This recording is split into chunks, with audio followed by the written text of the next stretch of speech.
next lesson is about volumes of pyramids, cones, and spheres. And actually, this is the last lesson in Module 3. So I know that it's a shorter module than Modules 1 and 2, but this actually is the last lesson in Module 3. In this lesson, we'll hit 3 CCRSM standards to give an informal argument for the formulas for the volume of a pyramid, cone, and sphere, and we will use Cavalier's principle and informal limit arguments to do that. We will also, during class, hit GMD3, where we're using these formulas to solve problems. Let's get started. Lesson 11 is about the volume formula of a pyramid and a cone. And I don't want to just give you the formula, I want to explain using dissections why that formula is the way it is. So before lesson 11 is a blank page, which I want you to use for this explanation. Okay, I will start with a problem that was earlier in Engage New York that you probably didn't look at. It starts off with a cube. So if you want to sketch a cube, this is a 2 by 2 by 2 cube. Okay, and the units don't really matter if it's feet or inches or centimeters, doesn't really matter. It's a 2 by 2 by 2 cube. Now, a cube, as you probably know if you played dice games, cubes have 6 sides. Now we're going to dissect this cube into 6 square pyramids. So if you think about the very, very center point of this cube and look at the lines to the vertices in that, you have a square pyramid there. And you have, if you do for all of them, not just one square pyramid, you have 6 square pyramids, one for every face. Again, that face going to the center, each face will give you one pyramid. You have 6 of those. So we know already, because a cube is a prism, that the volume of this cube is the area of the base times the height. The area of the base is a 2 by 2 square, which has an area of 4, times a height of 2, which gives us a volume of 8 cubic units. Now, the pyramid, like the one we've drawn here, the pyramid, there are 6 of them in the cube. And so the volume of the pyramid, if you divide this by 6, then you get 4/3 cubic units, is the volume of one of those pyramids. Now, at the same time, if you think about, well, if the pyramid is going to be some fraction or some ratio of the rectangular prism with that same height, then the volume is going to be something times the area of the base times the height. And that something in the area of the base is still this same square base, the 2 by 2, which has a base of 4, and a height. Now, the height is not going to be 2 in this case, because this is in the very center, and so it'll be halfway up, and so instead of 2, it's going to be 1. And so the volume of the pyramid is some ratio times 4, and if you look over here, it's being divided by 3. And so that ratio must be 1/3 of base times height. So if you pull that all the way back up, then that shows you the volume must be 1/3 the area of the base times the height. Now this can also be seen experimentally by filling up cones of water and filling up cylinders, or filling up pyramids of water and filling up prisms. I'm hoping you've seen things like that. I was trying to find a YouTube video that would show that, but I couldn't really get that into my video. And so I did find a GIF online that kind of illustrates that. Okay, here you have a cone and a cylinder with the same height, and we're going to show you that the volume of a cone is 1/3 of the volume of the cylinder. Because if I take 3 of them, they fill out to be the same volume as the cylinder. Now I know that this isn't as good as seeing water or seeing some liquid do it, but that's the best that I can do without using a camera and doing it myself. Okay, down below this, if you'd please draw a line, and we're going to use the formula for the volume of a pyramid, and also derive the formula for a cone. Now we do the same exact thing for cylinders. We took the prism formula and derived the formula for a cylinder, and we'll do the same thing for cones. Now the base of a cone is a circle, and we know the area of a circle is pi r squared. So if I plug that in for the base, then I find that it's 1/3 pi r squared times the height, which is the volume formula for a cylinder. So that is my argument for the volume formula for a cylinder. Now I want to go to lesson 12 and talk about the volume formula for a sphere. In lesson 12, down at the bottom, we have a great image that looks probably very confusing, but we're going to unpack this and help figure out what this means. So it's a picture of a hemisphere. Now again, that's half the sphere, and we'll come back to that idea at the very, very end of this explanation. But it's a hemisphere and a cone, an upside down cone, and a cylinder. Okay, and we're going to use Cavalier's principle where we're taking, cross sections of these, and there actually is a relationship between hemisphere, cones, and cylinders, which we'll see in a second.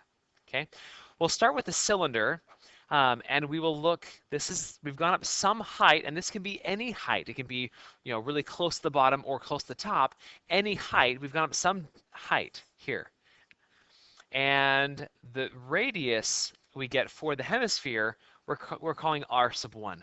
Okay, now this right here is a right triangle, and I can look at this length right here. This is a radius of the hemisphere, and so its radius is capital R, and that's going to be capital R is the radius, the big radius for the overall hemisphere. Now because it is a right triangle, the Pythagorean theorem will hold, which is a squared plus b squared equals c squared, where c is the hypotenuse. So plugging things in, I find that r sub 1 squared plus h squared is equal to capital R squared. Now I'm going to solve this equation for r sub 1. And the reason is because I'm going to find the area of this circular disk here, or the circle that's at height r. If I solve this for r, I'm going to subtract both sides by h squared, and I get r sub 1 squared is equal to cap big R squared minus h squared. And to get rid of the squared, I take the square root of both sides, and I get r sub 1 is the square root of capital R squared minus h squared. Now, the area of this disk, or of this circle, is pi times radius squared. But the radius is the square root of capital R squared minus h squared. So plugging that in, I get this. No, I don't. I get this. And the square root and the square, so this square right here, and the square root will cancel each other out like we saw previously with square roots. And I get pi times r squared minus h squared. And then by distributing the pi, I get pi big R squared minus pi h squared. So that is the area of that disk in terms of capital R and the height h. We'll next move to the cone. And the cone has the same radius as the hemisphere, but also this height right here, the overall height of the cone, is also the same as a radius of the hemisphere. This is also going to be capital R.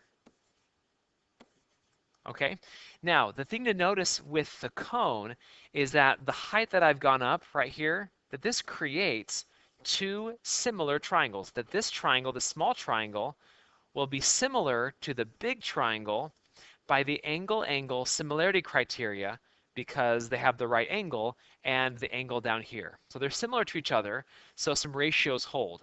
Now if I do a radius to height, it's capital R to capital R, which seems kind of weird, but these are the same lengths, and so proportionally, r sub 2 will be the same as the height. So solving for this, we find that r sub 2 is equal to h, the same height. Now, I will again find the area of that disk or that circle at height h in the cone, which again is pi times the radius squared, but that radius is the same as the height, and so we get the area of this circle is pi times h squared. Okay, now let's next talk about the cylinder, okay? And the area of this circle right here, this one's probably the easiest one. This radius is the exact same as r, and so we have the area of this circle is pi times big R squared.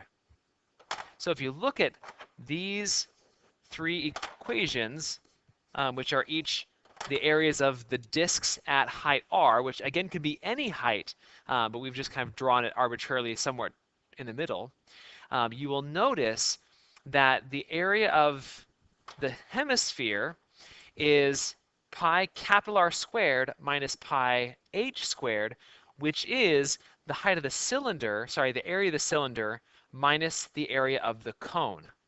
Okay, so it's cylinder minus cone is equal to hemisphere. We write that again a little bit higher up so I can show you where we're going from here.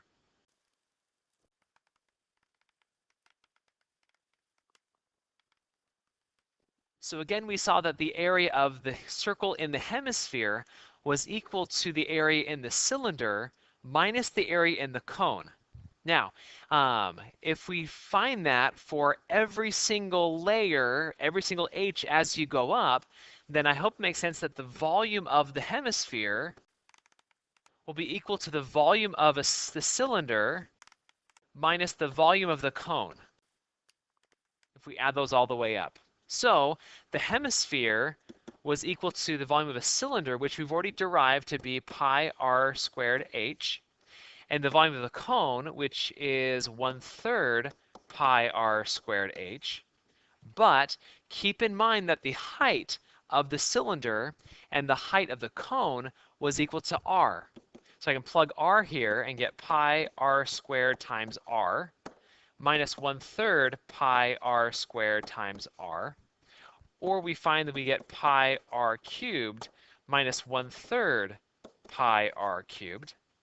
And now if I take this as 1, but if I write that 1 as 3/3, which I can do because it's equal to 1, then if I take 1/3 away, I'm left with 2/3 pi r cubed.